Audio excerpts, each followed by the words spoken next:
Hello, this is Daniel Mark back again. I'm an actor and filmmaker based out of South Florida, and for this video, I'm going to be doing another haul. The last haul I did was, I think, in April, give or take, late March, early April, when I did my birthday haul for the beginning of the year. And this is my haul, significantly lighter than it was back in April, March. So yeah, I'm basically going to start off with the DVDs. I got a few DVDs, and then I'm going to go on to the Blu-rays. And yeah, this was accumulated within the span of maybe 4 months. We're about to enter August, so about 4 months. So yeah, we have a bunch of stuff. So I'm gonna start off with the DVDs, and the DVDs all come from a thrift shop, Goodwill, as usually goes. So I'm gonna start with the DVDs I got from Goodwill, and then the Blu-rays I got from Goodwill, and then all the other stuff I got across all the other stores I buy from. You know what I mean? I'll be honest, I don't know what it was about this Goodwill this time around, but they had a bunch of classic animated stuff, and a lot of just like children's movies in general. A lot of the movies, Blu-ray movies I got also are basically children's movies. I think with one exception here, across the board, it's basically a bunch of PG stuff, a bunch of Disney stuff as well. So let's just go through it. So first off, I have The Prince of Egypt. Surprise, surprise, I've actually never seen The Prince of Egypt, so kind of a blind spot in my repertoire, so to speak. Next up, we have Oliver and Company. Again, another Disney movie I haven't seen. I know this is not Disney. I know this is DreamWorks, by the way, just so you guys know. But this is Disney. I just haven't seen it. This is a movie I've heard on and off about, and it's Pebbles and the Penguin. The Pebbles and the Penguin. The one bad thing about this case is the fact that the disc falls out consistently. I guess the nub here is kind of broken. I'm not sure if you can see it, but I'm not sure if it shows up there, but yeah, so I kind of have to hold it down. So that's the one thing. Continuing on with some of these underrated movies, this is The Swan Princess, The Mystery of the Enchanted Treasure.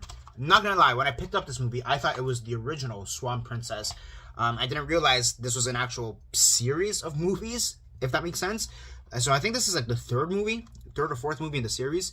So yeah, I picked it up thinking it was the original one. Turns out it's the third or fourth one, so it is what it is. Speaking of Swan, we have The Trumpet of the Swan. I'll be honest, this is the one movie here I have never heard of before this. Every single movie I've heard from Goodwill, I've heard of. This is the only one I never heard of, so kind of picked it up. Okay, back to some Disney. We have The Little Mermaid. Next up, we have Bambi. And not gonna lie, two things with this. One, I thought I already had Bambi in my collection. Turns out I didn't. And two, and this is very weird for me, this is the Blu-ray for Bambi. So, it comes in a DVD case, but it has a Blu-ray in it. Like, you can see the actual Blu-ray disc. So, I don't really know what to make out of that. But, I've never seen that. A DVD or a Blu-ray in a DVD case. And, like, purposely sold like that. You know what I mean? So, that's kind of random to me. And it's one of those things I had to jump and check. Now, the rest of the Disney stuff were just DVDs. And everything else was DVDs. This is the only DVD Blu-ray thing there, which I don't know. There's a part of me that kind of just wants to buy a Blu-ray case, or empty out a Blu-ray case and just put them in there, and then I don't know. I guess cut up the graphic.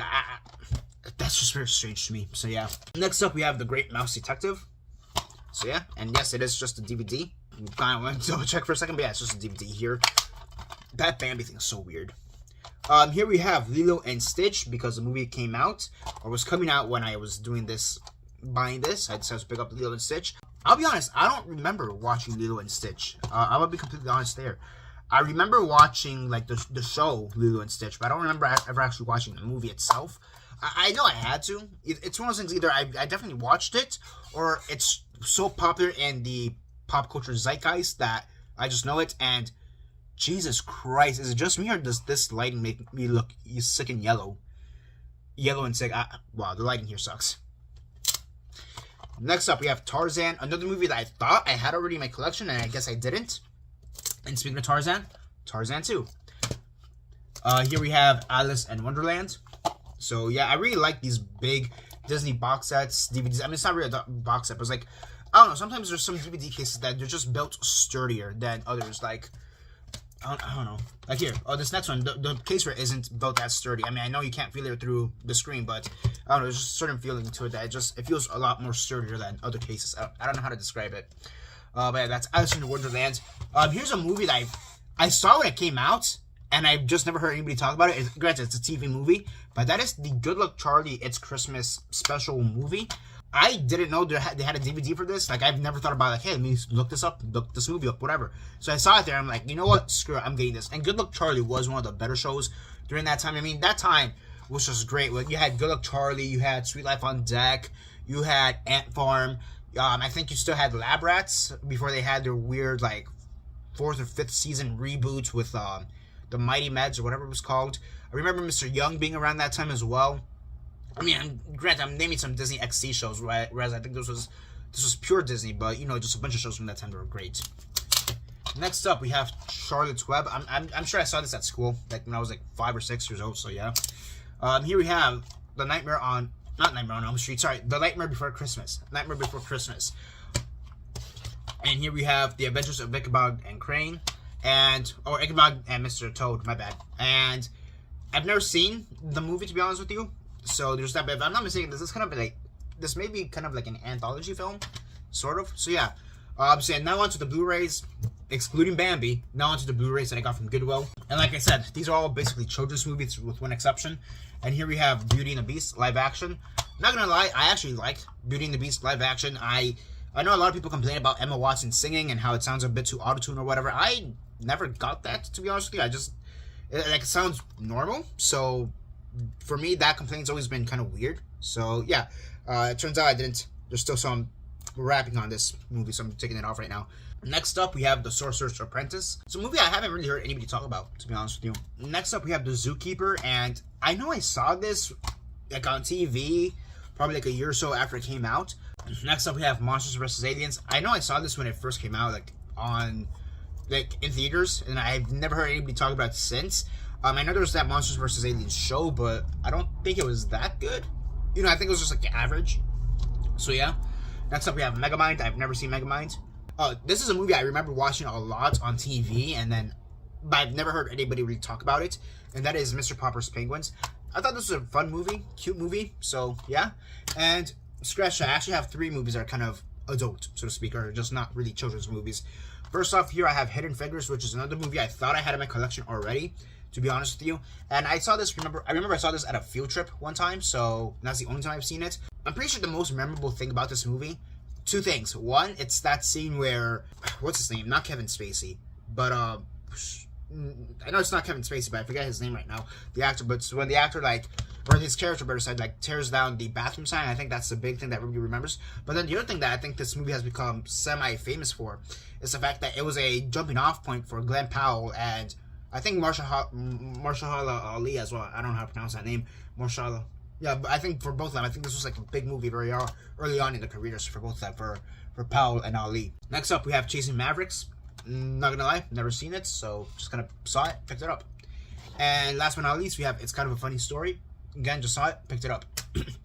So that's it for everything that I got at Goodwill. Next up, Kino Lorber had their sale, so I picked up a few movies from there. The first thing I picked up, kind of wish I didn't pick it up, to be honest with you, because I basically double dipped on it, and that is the Round Up and the Red and the White by Miklos Jansko. So a double pack of Miklos Jansko films. And the reason I regret picking this up is because I already have another Miklos Jansko collection with like 6-7 movies of his, and these 2 movies are there. So yeah, I just absentmindedly picked this up by accident. I'll probably still keep it, to be honest with you. I still think it's kind of cool. So yeah. Next up, we have the Red Ball Express. Here we have Battleship Potemkin. Not gonna lie, this is a movie I've been meaning to watch for some time, and that's kind of how it goes sometimes. I've been meaning to watch this movie for some time. I pick it up and I still haven't watched it yet, so go figure. And last but not least, we have The Lost Weekend. From what I understand, this is a really underrated Billy Wilder movie, or it just seems like that the way people always talk about it compared to some of his other works. Next up, Vinegar Syndrome. They also had their sale, and this is the first time I've ever bought anything from Vinegar Syndrome, and Vinegar Syndrome is kind of insane, if you ask me, in the way they do stuff. A lot of the stuff they sell is, I would consider it very, very underground. Not like Kino Lorber, where they just... It's not like Kino Lorber, for example, where a lot of the bulk of their stuff is much more just unseen or not well known per se. This is capital underground, dirty, grimy filmmaking, if you ask me. So this is what I picked up, and I picked up 3 things. And yeah, first off is this 3-pack of movies. It's the Villages of the Damned collection, and you have 3 Spanish movies from Spain, and they are El Bosque de los Lobos, which translates to the Forest of the Wolves, Las Flores de Vicio. Realistically, the translation would be The Flowers of Vices or something like that, but I guess the English title really is The Sky is Falling, The Sky is Falling. And then the last movie here is Beatrice, which is a name, Beatrice. So for a 3-pack of movies right there, pretty good deal. Next up, I got another collection pack, and that is Mary Jane is Not a Virgin Anymore, and more films by the filmmaker, by Sarah Jacobson. So Mary Jane is Not a Virgin, that is her feature film. I'm pretty sure it's her feature film debut.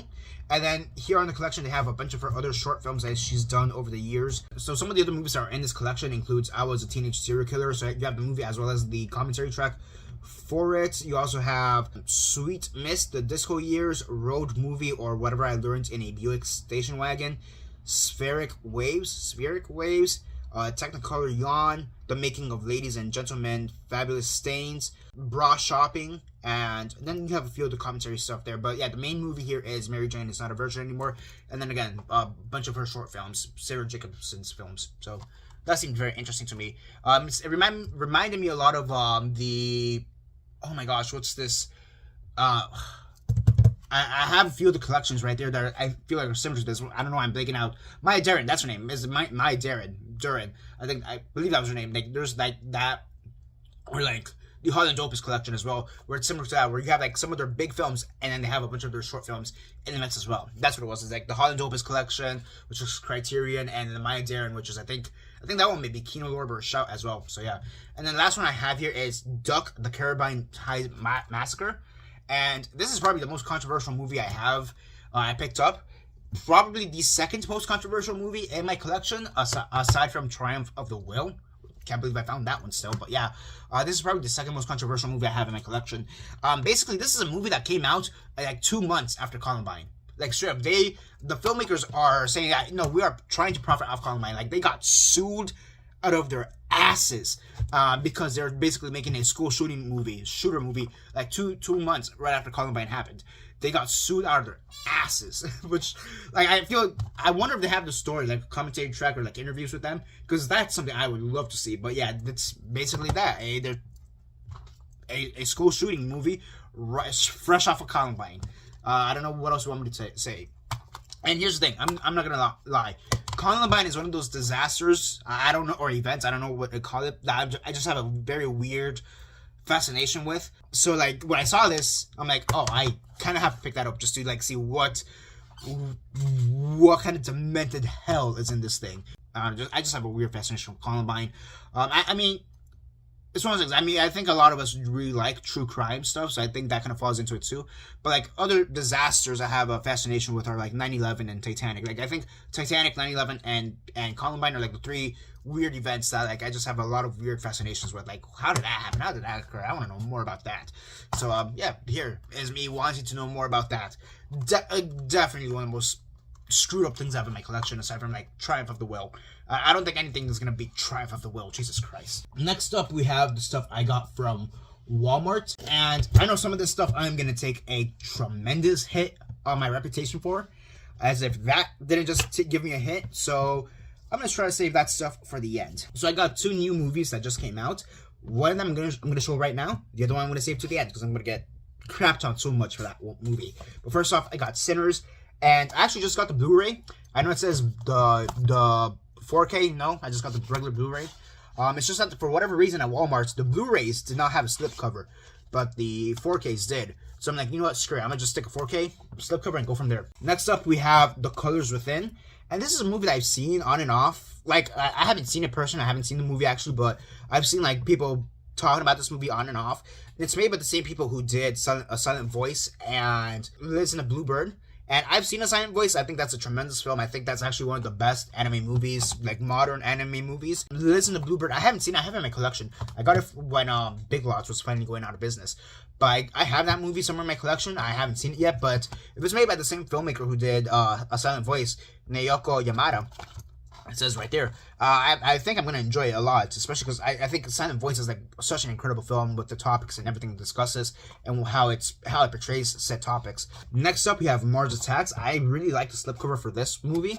It's pretty cool. There is a part of me that kind of wishes I had this slipcover or this as a slipcover, but honestly, this is really cool too. Just the brain being right there. I'm not gonna lie, I've never seen this movie, but I am a huge fan of Jack Nicholson. He is one of my top 3 favorite actors of all time. So to finally get this, hell yeah. Speaking of hell and favorite actors, we have Legend. So yeah, Tom Cruise is also like within one of my top 3 favorite actors. You know, I've always found it weird or fascinating, better said, that he starred in this movie Legend, because it just seems, I feel like it's one of the most left field things he's ever done. Yeah, like throughout his entire filmography, like even with the dramas that he's done, it's nothing fantasy. I can't think of another thing that he's done that's really fantasy. You know, there's sci-fi like War of the Worlds or Oblivion, you know, but you know, and even with the dramas, I maybe Interview with a Vampire is the only other thing I kind of think of, but I feel like that's more of a drama, and you know, more gothic horror drama than, you know, fantasy horror. I'll be honest, I haven't seen Legend, so I'm not really sure if it's horror per se, but like, you know, Tim Curry and that, you know what I mean? That's devil. You know, that seems pretty horrific if you ask me. Okay, next up, I kind of messed up on these two, to be honest with you. And I picked up Twisters and Twister, or Twisters and Twisters. Here's the thing, I kind of double dipped on Twister. I thought I had Twister on DVD, so I was gonna upgrade it. Turns out I already have it, so I already had it on Blu-ray, so I kind of just got it for the slipcover. So yeah, I'm going to see if I can return it. I'm going to see if I can return this at some point and kind of go from there. And then here's Twisters. They did have a double pack of Twister and Twisters, but I just didn't like the way the double pack was presented. It didn't have a slipcover, and I don't know, it just seemed kind of basic if you ask me. So I spent like $2 extra on this for the slipcovers. Really, I mean, I guess in this case for the slipcovers. So yeah, I mean, honestly, if it was just me, I probably would have tried to jack the slipcover somehow, and that's it, you know. But yeah, I don't know what to tell you past that. Okay, here's where I'm gonna get shitted on, to be honest with you. So first off, we have Jaws. And I have Jaws on DVD, or I had Jaws on DVD, I upgraded it.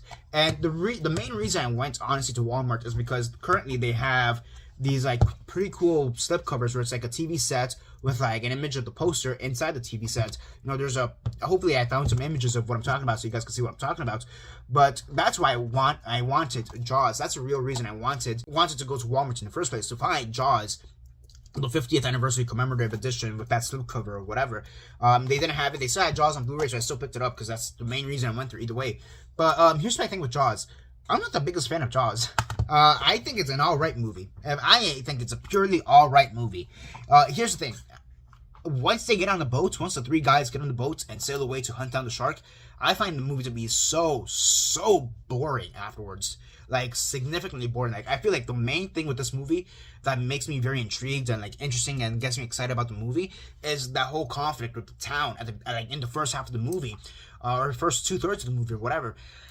I feel like that part of the movie is so much more interesting than whatever's going on with the 3 guys on the boat at the end. Like, yes, you have the USS and the Indianapolis story, so what? Like, yeah, it's a good monologue. Low-key, though, I kind of don't care. I kind of don't care at the end. You know, like, yes, Quint, the way he dies is brutal, don't get me wrong. You know, the shark exploding at the end, it's brutal, but, like, I kind of don't care because the most interesting part of this movie is when you're at the town, with how the town is reacting to the chaos going around them with the shark. And if I'm being honest with you, and granted, this is probably more of a passage of time thing because, you know, what we define as horror has changed from when this first came out in the 60s to now. But I don't really see this as a horror movie. If I'm being honest, this is much more of a crime thriller than it is a horror movie. The thing is, the killer in this crime thriller is a shark. So I mean, so in that sense, you know, it's a monster feature. It's a monster movie. You know, similar to like Godzilla or even like Ants or Them or whatever that movie's called. You know, so in that sense, it's kind of a horror movie. But like, if I'm being honest with you, I view this much more as a crime thriller drama more than I do a horror movie. So take that for what you will. Next up, I picked up the Divergent 3-pack collection on Blu-ray. So I already had Divergent 1, the first one, on DVD. And not gonna lie, I actually think this is a solid enough series. Sadly, they didn't finish it, so we all know what's going on there. But I actually like the series. I don't mind it. I don't think it's terrible, if I'm being honest with you. I think it's just average. That's the thing. I think it's just purely average. I think Divergent is definitely the best one out of the bunch, but by and large, this is just an average series. It's not that it's bad. Thing is, it's competing with everything that was going on around that time. It was competing with the Hunger Games. It was competing with Harry Potter, which had just ended I think Twilight had just ended by that point too. It was competing with The Maze Runner. It was even competing with stuff like The Host and The Giver, which were basically one-shots. Like, it's one of those things that it was so average, and because of the fact it was so average, it just kind of seems bad in comparison, you know what I mean? I'm not gonna lie, there is a part of me that is kind of disappointed that we didn't get the fourth movie. However, by that same virtue, I don't think this needs to be split up into 4 movies. Or Allegiance needed to be split up into 2 movies. That's because that was a trend, thanks to Harry Potter, that you just split up the last movie into 2 movies so you could get more bang for your buck. So I don't think they needed to do that, if I'm being honest with you. So it just kind of sucks how things turned out for this series. You know, they're gonna make a TV show at the end, but Shailene Woodley, she's like, hell no, I signed up for 4 movies. I didn't sign up for 3 movies and a TV series, which, not gonna lie, I think the TV series would have actually worked out, but that's just me. So yeah, people lost interest, and that's why it was never completed. And honestly, I don't blame them at the end of the day. I just kind of, there is honestly a small part of me that wishes they would have finished it, but it is what it is at the end of the day. Okay, so the last movie here, I am going to get so much crap for right now. It's a new release. Not going to lie, I wish it was Final Destination Bloodlines. Kind of wish it was also F1. I know I'm going to get crap for this one, but see, I don't care. Oh yeah, I picked this movie up, and I don't care. I have no shame, low-key. No shame. Here's the thing. I haven't seen it yet. I haven't seen it in theaters. Not gonna lie, I actually was gonna see it in theaters, but then some personal stuff with my dad happened. If you guys have been following the channel, you know what I'm talking about. But, so yeah, I never actually got to watch the movie. Now I can watch the movie. There is a part of me that still believes that it's not gonna be amazing. I'm not expecting this to be the best live-action movie. By that same virtue, I'm not expecting this to be the worst movie ever either. Especially not worst live-action movie when stuff like The Lion King, Mufasa, and Mulan exist. Okay, there's no way this can be worse than that. On top of that, and as I described and talked about in my Defending Rachel Zegler video part 2 or whatever, she is the best part of this movie. So, I'm kind of excited. Not gonna lie, I do like Rachel Zegler as an actress. I think the hate she gets is stupidly nonsensical, to put it lightly. And, yeah, so I don't know. Take that for what you will. Maybe I bought this to support her. Maybe I just bought it to say F you to the haters. Don't know, don't care, but here we go. And last but not least, I went to Barnes & Noble's, and Criterion had their sale. But it wasn't just Criterion that had their sale. Radiance and Indicator also had their own sales going on. So I bought a bunch of movies from those companies as well. Now, the first thing I'm going to show you was just a regular Blu-ray that was just there. None that wasn't on sale. Well, not technically on sale. They had the general Barnes & Noble sale, but it wasn't part of a company, so to speak. And that is Requiem for a Heavyweight. I've actually never heard of this movie. And when I was researching it, it turns out that this movie, or I guess the screenplay for it, originally it was part of the Playhouse 90 series, which for those who don't know, back in the 40s and 50s, and I think going into the 60s, there was a bunch of these anthology TV shows, so to speak, where every episode is actually a play, and Requiem for a Heavyweight was one of the plays that was presented, again, on Playhouse 90. I kind of wonder if they'll have the original teleplay in this collection. To give you an example, 12 Angry Men, that was kind of a similar situation where they had the teleplay and they showed it on TV, so to speak, before they turned it into a movie. And in 12 Angry Men, at least the Criterion collection, they have the teleplay on it as well. So I kind of wonder if they'll have the teleplay here as well. It doesn't seem like it. It doesn't seem like it, but then again, they don't show any special features or anything like that here in the back. So yeah, and it's honestly a pretty cool slipcover on top of that. So next up we have the Criterions, and the first thing I have here is The Adventures of Antoine Doinel. And if you guys don't know that name, it's because that's the kid from the 400 Blows, Francois Truffaut, one of the best French filmmakers of all time. Not gonna lie, I haven't seen a Truffaut film ever. So yeah, and here's the thing, I didn't realize that this was a series. I thought the 400 Blows was it. You know, I thought the character just existed in the 400 Blows, and that was it. I didn't realize that he basically pulled a Sacha Ray and made a whole series of stuff like that. And the reason I'm referencing Sacha Ray is because that's what the Apu trilogy is basically about. The only difference is that this is 5 movies. 5 movies, basically. You have the 400 Blows, the short film Antoine and Colette, and then Stolen Kisses, Bed and Board, and Love on the Run. And the latter 3 are actual feature films. Again, Antoine and Colette is a short film. And that was made as a part of a larger film. I think it's called like Love Story, something like that. So again, I didn't realize this was a series, and I picked it up, honestly, for a really great price given the 50% discount. Next up, we have Afterlife, and not gonna lie, I did not realize this came out in 1998. I actually thought this would have been like 2000, 2001, 2002. Guess not. But yeah, Afterlife. So for those who don't know this movie, this is about when you die, before you get into the afterlife, I guess heaven, you get to choose one memory to take with you in the afterlife, and what are you going to choose? Basically, that's what this movie's about. And this is another movie I've been wanting to watch for some time, and I've never seen it, so I'm not really going to tell you if it's a tragic movie or it's a comedy movie or anything like that, but the concept of it is just very, very tragic, and just makes you really think, like, what memory would you take into the afterlife? And I think they get like a week to decide what memory they choose. Next up, we have All That Money Can Buy, aka The Devil and Daniel Webster.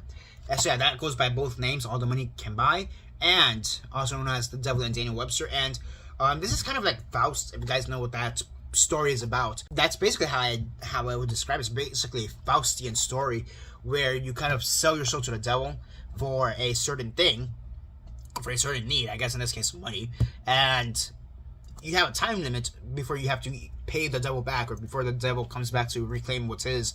And that's basically what I would describe it as, from what I've garnered from the description and from what I've researched about this movie. And not gonna lie, there is a part of me that really just wanted to buy this movie because it has the word or name Daniel in the title. So, I wonder why. Next up, we have Peeping Tom. Basically, this is Hitchcock, but not directed by Hitchcock, directed by Michael Powell. So yeah, this is like one of those movies like, I thought this was directed by Hitchcock. No, it's not. It's directed by Michael Powell. And yeah, this is a movie I've been wanting for some time. It's interesting me a lot. The one thing I don't like, and it has to do more with the case, is the fact that it got chipped right there. I'm not sure if you guys can see it right there. But yeah, I don't know how that happened, because when I saw it in the store, it was good. It literally chipped as I was taking off the wrapping. So yeah. So that's it for the criterions. Next up, we have the Radiance stuff, and I picked up 3 Radiance movies. I've never heard any of these movies. So by that logic, I've never seen any of these movies. But they all just seem very interesting. And the first one we have here is Underworld Beauty. And the interesting thing about these movies is the fact that they're all limited to 3,000 copies. I'm not sure if I fully believe that, if I'm being honest. I feel like there'd be more than 3,000 copies, because I assume they're selling this online as well, and this isn't the only Barnes & Nobles they're giving the movies to. I'm pretty sure they're giving it to, like, all 50 states, you know what I mean? And probably into Canada. Like, it would just seem weird, because that means for every Barnes & Nobles, they only get 2 copies, and then, like, what are you selling online? So, I don't know if I fully believe the fact that these are all 3,000 copies limited. I'm not sure. Maybe 30,000, that would make more sense. But 3,000, that seems a little bit... I don't know, that seems weird to me, so yeah. If they were just selling it, like, online, then I'd believe it. But it's the fact that they're selling this through Barnes & Nobles, and, that at that point, that seems a little bit odd. And probably Amazon as well. Like, really? This is just limited to 3,000 copies, given where you're selling this to? Yeah, it just seems kind of off. Next up, we have Le Combat dans l'Iel. This is a French film. So yeah, and by the way, this is a Japanese film. And then the last one I picked up, and this is the only movie I've actually ever heard of, and that is Girl with a Suitcase. So this is the only movie I've ever actually heard of out of these 3 movies. So that's when I picked it up. And then Indicator, they also had their sale. The thing is that when I got there's like almost no Indicator movies left, if I'm being completely honest. And so I only picked up one, and that was the Black Magic Rights. It's the only one that actually seemed like it was kind of worth it, to be honest with you, because a lot of them were just kind of like Blu-rays and stuff like that. Granted, that's kind of what they all are at the end of the day, but like, I don't know, there's a part of me that kind of just wants a little bit more with it. That's why I picked this up. So yeah, that's basically all the movies I got. Yeah, I know I said in the beginning of the year that I'm going to try to control my addiction to buying movies. I definitely did better this go around than I did for my birthday and that whole thing. I'll say that much. Still a struggle I have, not gonna lie, but something I am praying about, and hopefully that, I guess God takes it away. So yeah, I guess there is kind of that struggle with me, like, if I don't buy movies, do I still love movies? You know what I mean? That's kind of like that kind of logic. And it's like, no, you still like movies because you still watch these movies. But like there is still that need for me to spend money on movies. I will say this, I haven't spent that much money. All things considered, this really didn't cost that much. But keep in mind, I did buy this across like several times. You know what I mean? Like, it's not like I was spending 100 today, 200 tomorrow, and 300 the next day. I spent this like over like the past 4 months essentially. So that's kind of how it worked out. So yeah, that's basically it for now, and this is Daniel Mart signing off.